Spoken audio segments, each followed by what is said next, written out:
Generation Z is fighting back against the repressive forces. So this is very, very different than the previous ones. And Iran has been plunged into an internet blackout as protests continue to spread across the country.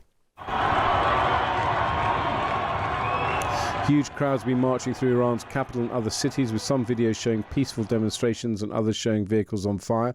That sound you can hear is from one protest in Tehran. Foreign reporters aren't in Iran, so it's hard to be certain about the facts, but the Norway-based monitor Iran Human Rights has said that at least 45 protesters, including 8 children, have been killed by security forces. The Supreme Leader Ayatollah Ali Khamenei has accused protesters of acting on behalf of the US President Donald Trump. I'm joined now by Shahin Gobadi, who is a member of the Foreign Affairs Committee of the National Council of Resistance of Iran, a coalition of dissident groups based in Paris. Welcome to the show, Shahin. Good morning. Thanks for having me. Well, thank you for coming on. Shahin, can you bring us up to date in what you know about what is going on in Iran at the moment?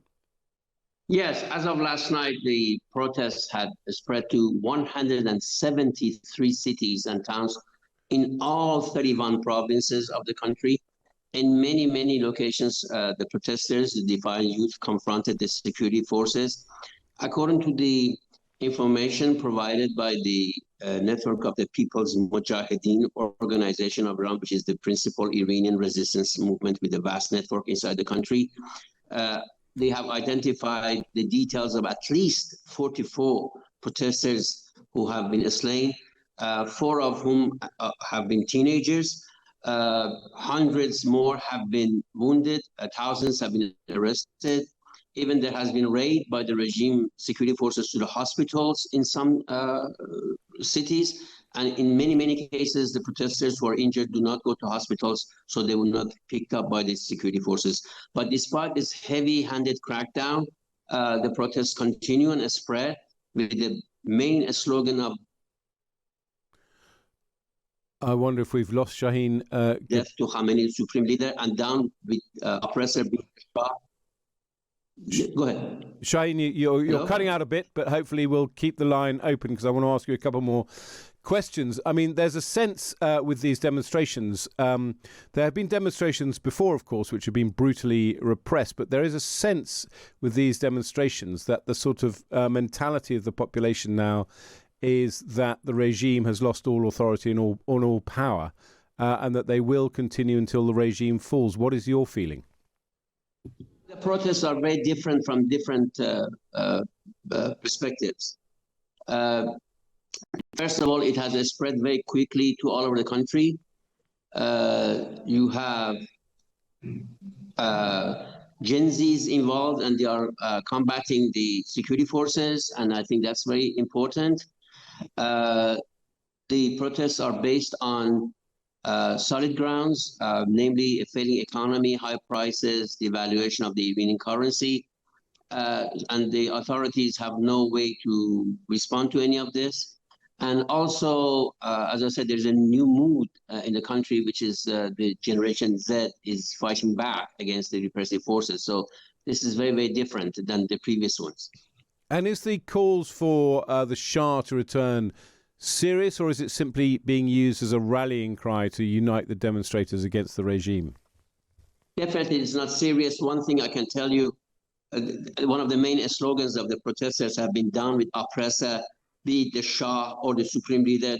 The people have no desire to go back to the monarchy, which has been synonymous with despotism for them for centuries. Actually, we have realized that this is something that the Iranian regime has also tried to prop up as a divisive, I would say, a scheme to prevent people focusing on the main slogan, which is down with Khamenei, the supreme leader. And many of these videos that people claim comes out of Iran, we have ascertained and they have established are fake. Look, the main focus of the protesters is to overthrow the regime, and that's what we have been focusing on with the network of Iranian resistance, and that's been the rallying cry of the Iranian people, and that's how it got spread so quickly throughout the country. Shahin Gobadi, thank you so much for coming on the show. That's Shahin Gobadi from the National Council of Resistance of Iran. Patrick, your column is about foreign policy in the sense that it talks about the fact that Keir Starmer is de facto his own foreign secretary, rather as Ramsay MacDonald, Labour's first Prime Minister, actually did serve as the Prime Minister and Foreign Secretary at the same time for a period of 9 months. What are you trying to say with your column? You know, that's the question no columnist wants, particularly from their editor, which is, what are you trying to say? But what I was trying to say was that Keir Starmer, as he's often a subject of criticism from Labour MPs, spends a lot of his time abroad, and I think lots of people are quite churlish about that. Let's not be churlish. The world is an uncertain place, and it's probably good that the Prime Minister is spending time, particularly on Ukraine. But the difficulty for the Prime Minister is he's spending so much of his time abroad at a time when he's promised ministers and he's promised the public repeatedly this week that all he's going to talk about is the cost of living domestically.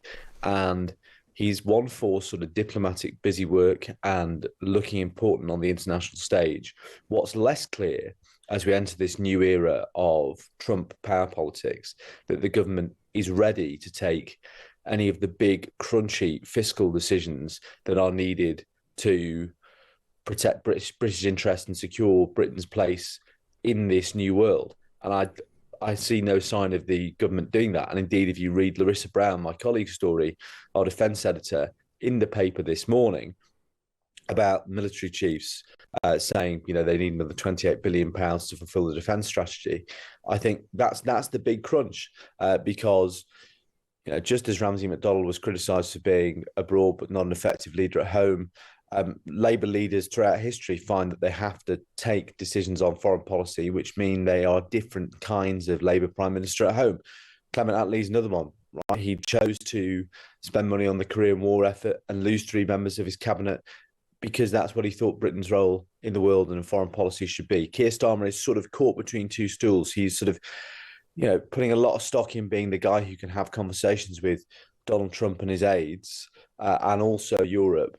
But we've sort of muddled through. And I think now, as Peter Mandelson wrote in The Spectator this week, and as security and military chiefs past and present have been saying all week, look, now's the time to get the checkbook out and make some decisions with hard cash and on hard power. And I don't think the government is quite yet there.